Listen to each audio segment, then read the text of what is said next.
यहाँ पे आरपीएससी ये भूल जाती है कि इसी दुनिया के अंदर गरीब बच्चे भी हैं। उनके पास में ना तो इतना पैसा है कि उनके माँ बाप उनको 2 साल के लिए बोल दें कि जा बेटा ये पूरा पैसा रख ले, 2 साल तक पढ़ता रहे, हमें कोई ज़रूरत नहीं है, हम किसी भी तरीके की प्रॉब्लम में नहीं आएंगे। 2500 घंटों का जो है टोटल सिलेबस है, जिसको वो तैयार करने के लिए मात्र 2800 घंटे दे रहे हैं। और इन 2800 घंटों में जो समय है वो है 2400 घंटे अगर बच्चा पढ़े तब वो भी एक बार रीडिंग कर सकता है। तो अगर आप इन दोनों चीज़ों को कंपेयर करोगे तो लगभग ये चीज़ दिखेगी कि भैया आपने वैकेंसी फिर भगवान के लिए निकाली है, स्टूडेंट्स के लिए नहीं निकाली। साथ ही साथ इस चीज़ से सीधे सीधे जो कोचिंग इंस्टीट्यूशंस हैं उनको फ़ायदा मिलता है, क्योंकि वो यही चाहते हैं कि आपको 2-2 3-3 साल लगें, वो 2-2 3-3 साल की आपकी जो फीस है वो बच्चे उसमें दें। पर हेलो, तो सबसे पहले नाम क्या है आपका? मेरा नाम आकाश है। आकाश। तो आकाश, अभी आप यहाँ पे कब से हैं? प्रॉपर कहाँ से हैं आप? और कितने दिन से जो ये प्रदर्शन है वो चल रहा है? मांगे क्या है? नाराज़गी क्यों है? और यहाँ पर बैठना क्यों पड़ रहा है? जी, मेरा नाम आकाश है और मैं जयपुर का हम रहने शुरू से शुरू करते हैं। शुरू से आप एक बारी बताइए कि जो ये मुद्दा है वो शुरू कब से हुआ, कब से नाराज़गी चलती आ रही है, कितना आपने जो है वो इसके लिए क्या बोलते हैं कि कदम उठाए हैं, क्या क्या वजह है जिनसे नाराज़गी जो है वो इस लेवल तक पहुंच गई है कि तबीयत ख़राब हो रही है, लेकिन फिर भी जो हौसला है वो है कि हाँ बातें जो हैं वो मनवानी है। तो ये सब चीज़ की शुरुआत कहाँ से हुई है? जी, पूरा का पूरा मुद्दा जो स्टार्ट हुआ वो हुआ आरपीएससी की कैलेंडर जारी करने की बात से। आरपीएससी पिछले 10 सालों से जो भी काम करती है वो बिना कैलेंडर के करती है, जिस वजह से अभ्यर्थियों को प्रॉब्लम क्या आती है कि उन्हें पता नहीं होता कि उनका कौन सा एग्ज़ाम कब होने वाला है। वो एक सरप्राइज़ के तौर पे अपना जो एग्ज़ाम है, नोटिफिकेशन है वो जारी कर देते हैं। उसके बाद वो अपने हिसाब से कोई डेट डिसाइड कर लेते हैं, अपने हिसाब से टाइम डिसाइड कर लेते हैं और अपने हिसाब से बच्चों को बोल देते हैं कि एग्ज़ाम देना है। इस वजह से क्या होता है कि बच्चों को हमेशा ये प्रॉब्लम आती है कि उनने जितना कोर्स दे रखा है पढ़ने के लिए, वो जिस टाइम में करने के लिए वो बोलते हैं वो टाइम उस कोर्स को करने के लिए सफिशिएंट होता ही नहीं है। साथ ही साथ जो भी वो डेट्स देते हैं वो ऐसे टाइम पे देते हैं या फिर कभी भी दे देते हैं, जिस वजह से जो भी पर्सन है अगर वो जॉब में है तो वो एक साथ प्रिपेयर नहीं कर पाता, या फिर वो अगर स्टूडेंट भी है तो वो अगर अपनी ग्रेजुएशन कर रहा है तो उसके एग्ज़ाम्स वगैरह, मेंस वगैरह वो क्लैश होते रहते हैं, जिस वजह से स्टूडेंट्स को हमेशा दिक्कत आती है। अगर वो एक कैलेंडर जारी करते होते तो जैसे यूपीएससी है, यूपीएससी पहले से ही अपना एक कैलेंडर जारी कर देती है, जिस वजह से हमें साल के फाइनेंशियल ईयर के स्टार्टिंग में पता होता है कि अगले साल एग्ज़ाम होगा ही होगा, और होगा तो इस मंथ में प्री हो ही जाएगा, क्योंकि जनरली 22 जून में यूपीएससी का प्री हो जाता है और सितंबर और अगस्त के आसपास उसका मेंस हो जाता है। जैसे कि लगभग पिछले महीने जो है वो यूपीएससी ने जो 2026 का कैलेंडर जारी कर दिया है, तो आप ये चाह रहे हैं कि जो कैलेंडर है वो पहले ही जारी होना चाहिए, जो कि नहीं होता है। जी, इस जो सारी प्रॉब्लम्स की जो सबसे बड़ी जड़ है वो कैलेंडर ही है, तो कैलेंडर का समय पे जारी ना होना। उसके बाद जो सबसे बड़ी प्रॉब्लम है वो है आरपीएससी की नीतियाँ। आरपीएससी जो भी फॉर्मेट और जो भी टाइम शेड्यूल बनाती है वो एप्रोप्रिएट होता ही नहीं है।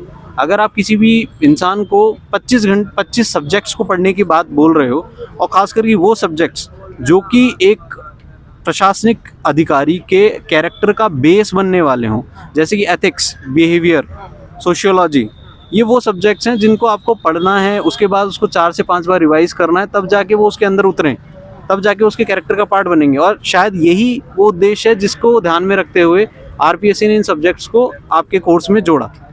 पर बात यह है कि उन्होंने उसको एज अ सब्जेक्ट ही जोड़ दिया। वो जस्ट चाहते हैं कि आप उसको पढ़ लो और एक ही बार में वो आपको याद हो जाए और एक ही बार में आप उसको जाके एग्ज़ाम दे आओ।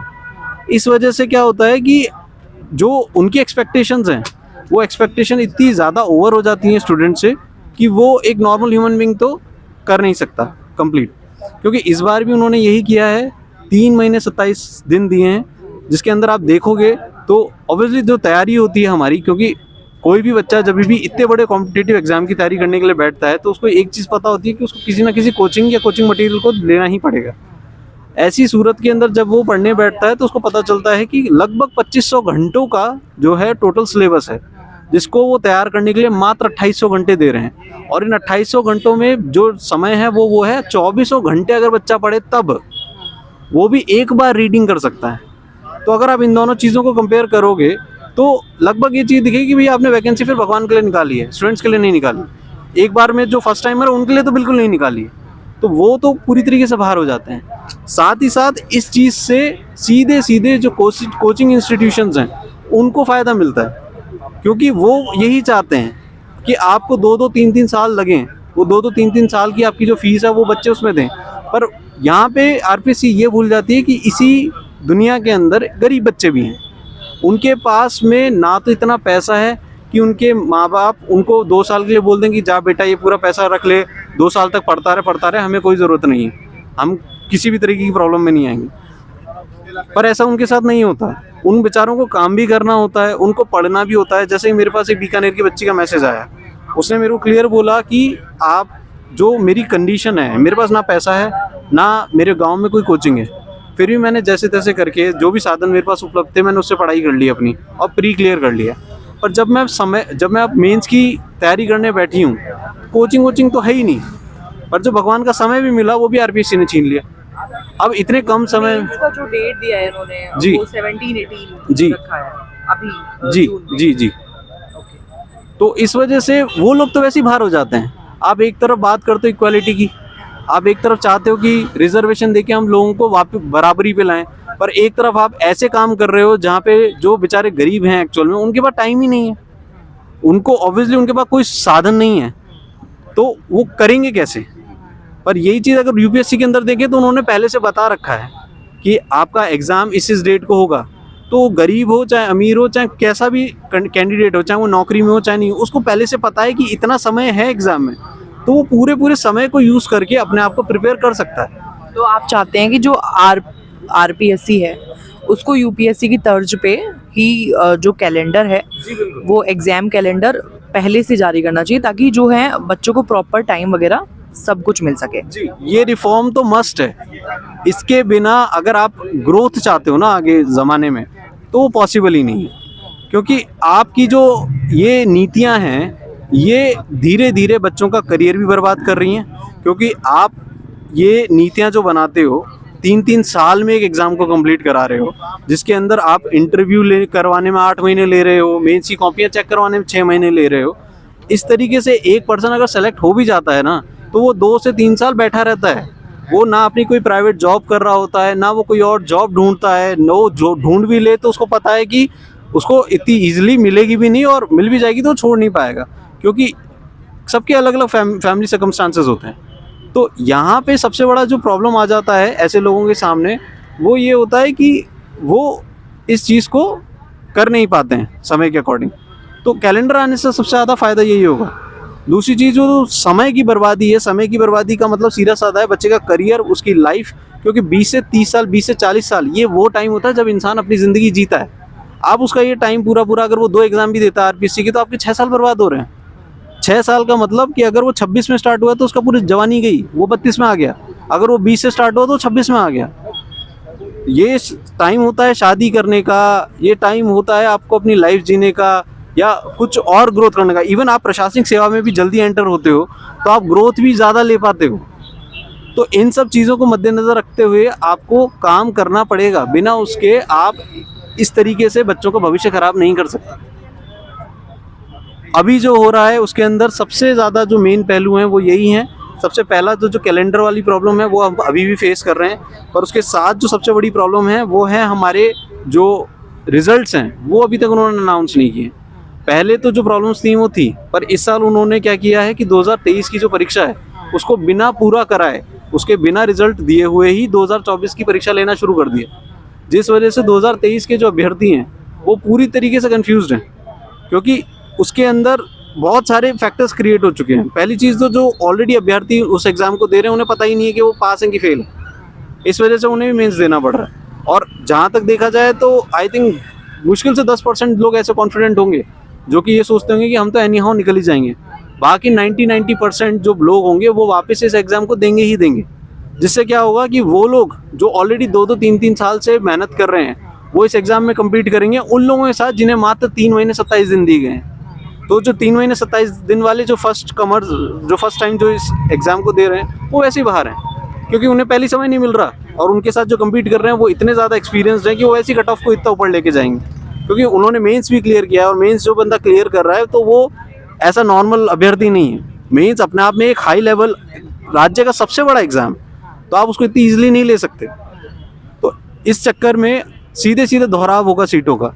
वो जो 1000 सीटें उन्होंने निकाली हैं उस पर 2023 वाले भी होंगे और 2024 वाले भी होंगे, जिस वजह से वो 300-400 जो सीटें हैं वो पूरी बर्बाद जाएंगी, क्योंकि जो 23 वाले होंगे वो 24 में सेलेक्ट हो रहे हैं। 2024 की पूरी सीटें बर्बाद जाने वाली है, 300 से 400 वो सीटें हमारे काम में आ सकती हैं। अब उन सीटों के लिए हमारे पास कोई ऑप्शन ही नहीं है, क्योंकि हमें पता है हम किससे कम्पीट कर रहे हैं। दूसरी चीज़, जो फर्स्ट टाइम कमर्स हैं उनके पास टाइम नहीं है। तीसरा, हमारे जो फौजी भाई हैं जो अभी ऑपरेशन सिंदूर से होके आए हैं, उन लोगों ने अपना ऑलरेडी इतना एफर्ट वहाँ पे दिया है, पर अब प्रॉब्लम क्या है कि वो जब अपना एग्ज़ाम देना चाह रहे हैं तो उन्हें छुट्टियाँ नहीं मिल रही हैं, साथ साथ उन्हें ड्यूटी पे रखा गया है। तो इस वजह से उनके पास टाइम ही नहीं मिल रहा है। वो पढ़ें तो पढ़ें कब, एग्ज़ाम देना भी चाहें तो उनको अलाउंस ही नहीं मिल रही, क्योंकि उनके पास छुट्टी नहीं है। तीसरा मुद्दा आपको मैं बता ही चुका हूँ, गरीब बच्चों का। चौथा, जो हमारे पास में रिज़ल्ट आ रहे हैं उन रिज़ल्ट्स के अंदर कॉपी जारी नहीं हुई है, तो हम अपना इवैल्यूएशन करें तो करें कैसे। 2023 वाले जो मेंस भी पास हो चुके हैं उनकी कॉपीज़ नहीं है, तो उन्हें समझ में ही नहीं आ रहा कि हम कहाँ सही हैं कहाँ गलत हैं। तो चारों तरफ से ऐसा लग रहा है कि मतलब एक विद्यार्थी करे तो करे क्या। एग्ज़ाम देने को बोल दिया है, एग्ज़ाम देने के लिए एग्ज़ाम ले लो, बट विद्यार्थी एग्ज़ाम देने के काबिल ही नहीं है, तो आप एग्ज़ाम लोगे किसका।